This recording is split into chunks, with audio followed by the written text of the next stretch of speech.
Alors, on nous demande de tracer la courbe d'équation y égale 1 demi de x moins 6 fois x plus 2.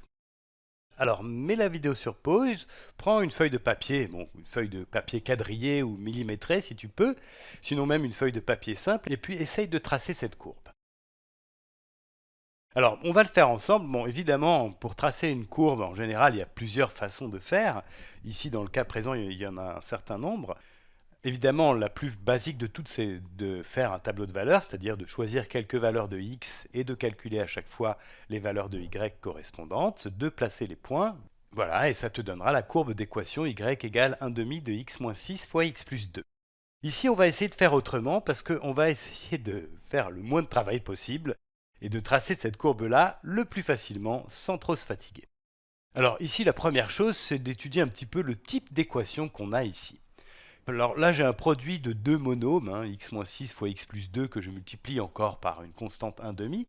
Donc évidemment, si je développe ça, ce que je vais obtenir, c'est une expression du second degré, un polynôme de degré 2. Donc finalement, cette expression-là, ici, c'est une expression du second degré, expression de degré 2.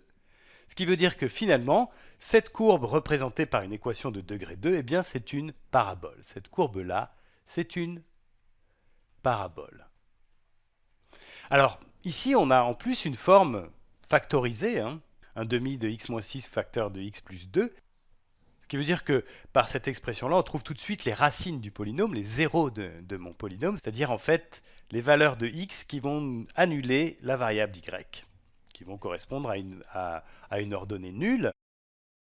Autrement dit, on peut très facilement trouver les points d'intersection de notre courbe, de notre parabole, avec l'axe des abscisses.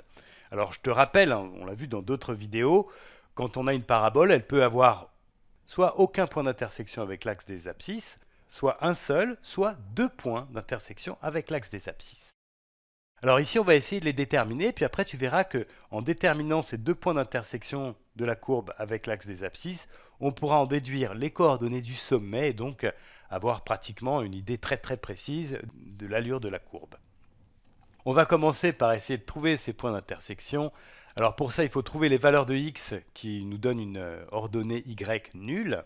Donc il faut qu'on trouve les solutions de l'équation 1 demi fois x moins 6 fois x plus 2 égale 0.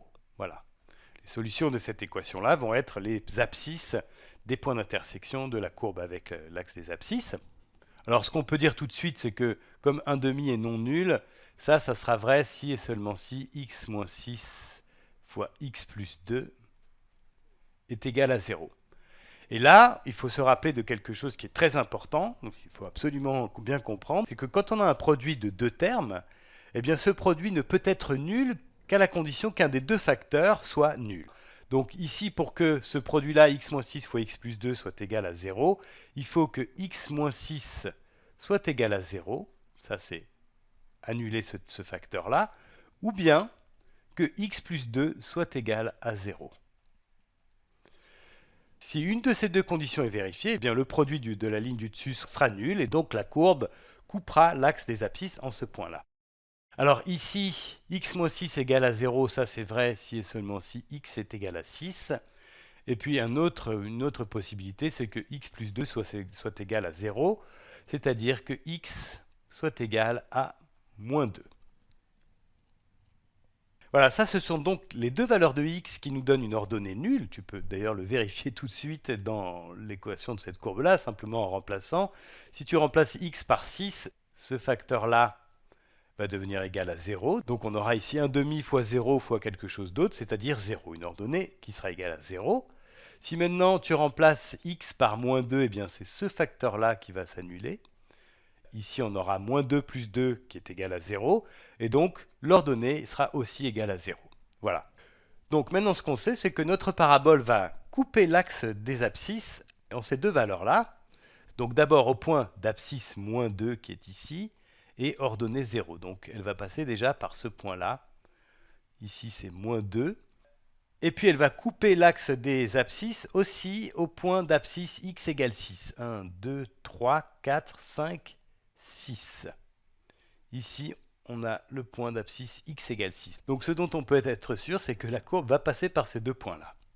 Alors maintenant, comment est-ce qu'on peut faire à partir de ça pour déterminer les coordonnées du sommet. C'est ce que je t'avais dit tout à l'heure, le fait que, connaissant les points d'intersection avec l'axe des abscisses, on pouvait facilement déterminer le sommet.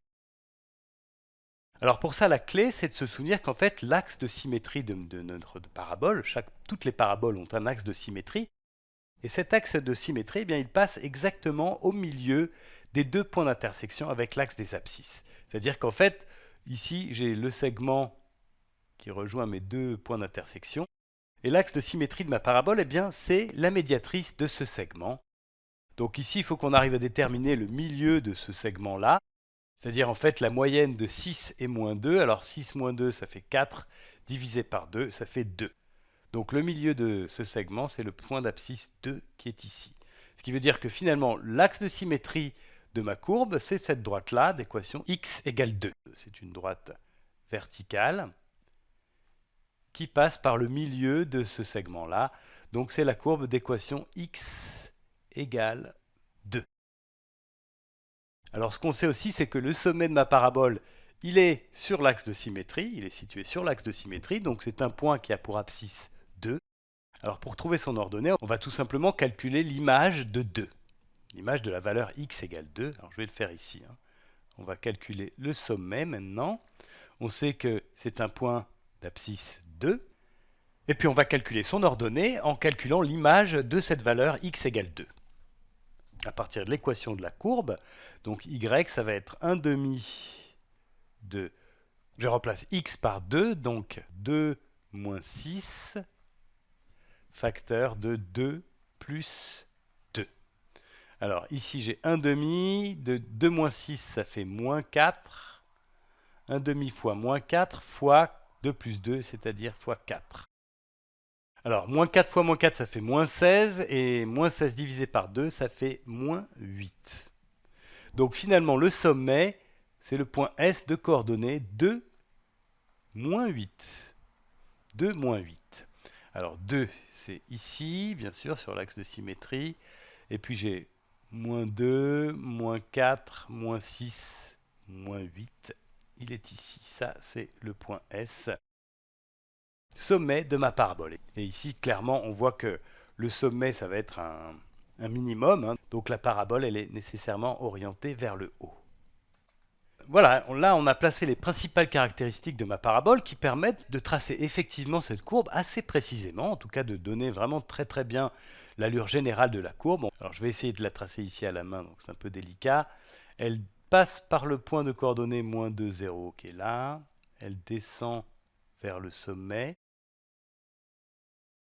Là, elle va changer de variation et remonter de manière complètement symétrique. Donc cette partie-là doit être exactement superposable à la partie qui est à gauche de la droite, jaune. Voilà, ça donne quelque chose comme ça.